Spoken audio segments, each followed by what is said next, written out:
আগামী 2024 লোকসভা নির্বাচনকে সামনে রেখে যুবক ন্যায়, নারী ন্যায় সহ মোট 5টি ন্যায়ের কথা উল্লেখ করেছে জাতীয় কংগ্রেস দল। বর্তমানে বেকার সমস্যায় ধুঁকছে রাজ্য তথা গোটা দেশ। নেশার কবলে বর্তমানে যুব সমাজ। নারীদের উপর অত্যাচার, হামলা, হুজ্জুতি সহ বিভিন্ন বিষয় নিয়ে সরব হন মহিলা কংগ্রেস। সোমবার প্রদেশ কংগ্রেস ভবনে আয়োজিত এক সাংবাদিক সম্মেলনের মাধ্যমে ইত্যাদি বিভিন্ন বিষয়ে আলোকপাত করেন রাজ্য মহিলা কংগ্রেসের সভানেত্রী সর্বাণী ঘোষ চক্রবর্তী। আমাদের কংগ্রেস দলের মাননীয় সভাপতি শ্রী মল্লিকার্জুন খাড়গেজি এবং আমাদের জননেতা রাহুল গান্ধীজি যে 5টি ন্যায়ের কথা বলেছেন, তার মধ্যে যুবক ন্যায়, নারী ন্যায়, শ্রমিক ন্যায়, ভাগিদারি ন্যায়, কিষাণ ন্যায়, এই 5টি ন্যায়ের উপর জোর দিয়েছেন এবং সমগ্র ভারতবর্ষে উনি প্রতিটি রাজ্যে রাজ্যে এই ন্যায়যাত্রার উদ্দেশ্যে এবং মানুষকে ন্যায় পাইয়ে দেওয়ার লক্ষ্যে ভ্রমণ করছেন এবং যাত্রা করছেন। তৎসঙ্গে আপনারা জানেন, আগামী লোকসভা নির্বাচনে আমরা কেন্দ্রে যদি আমাদের সরকার নির্বাচিত হয়ে আসে, তার জন্য 5টি গ্যারান্টি, যুবকদের 5টি গ্যারান্টির কথা রাহুল গান্ধীজি এবং মল্লিকার্জুন খাড়গেজি বলেছেন। সেই 5টি ন্যায়ের উপর অন্যতম হচ্ছে যুবকদের বেকার সমস্যা।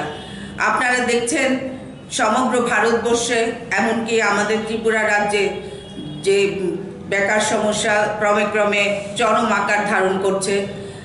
আমাদের যুব সমাজ আজকে বেকারের যন্ত্রণায় জর্জরিত হয়ে আছে। তাদের সমস্ত শিক্ষা দীক্ষা শেষ করার পর যখন চাকরি খুঁজে পাচ্ছে না, তারা হয়তো কেউ হতাশাগ্রস্ত হয়ে নেশার কবলে আচ্ছন্ন হয়ে আছে, যার ফলে আমাদের জনজীবন এবং আমাদের সমগ্র রাজ্যে একটা ভয়াবহ পরিস্থিতি তৈরি হয়ে আছে। তার জন্য আমাদের এই বেকার সমস্যা দূরীকরণে কংগ্রেস দল সবসময় আপ্রাণ চেষ্টা করে যাচ্ছে এবং আগামী নির্বাচনে যদি কেন্দ্রে আমাদের দল নির্বাচিত হয়ে আসে, সেই 5টি গ্যারান্টির উপর জোর দিয়েছেন উনি। আর আপনারা তৎসঙ্গে জানেন, আমাদের ত্রিপুরা রাজ্য নেশাগ্রস্ত হয়ে পড়েছে যুব সমাজ।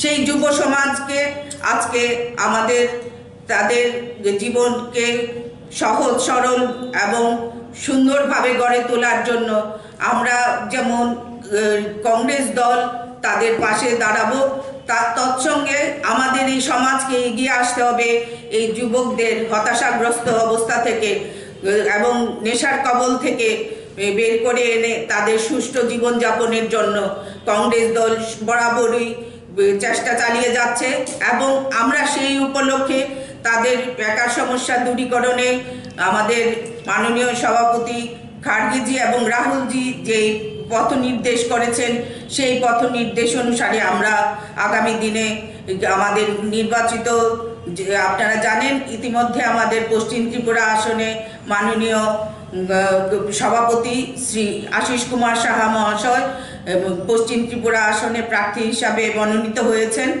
এবং আমরা ত্রিপুরাবাসীর কাছে আপনাদের গণমাধ্যমের দ্বারা আমরা বলবো যে ওনার হাতকে শক্ত করুন এবং কংগ্রেস দলকে আগামী দিনে বিপুল ভোটে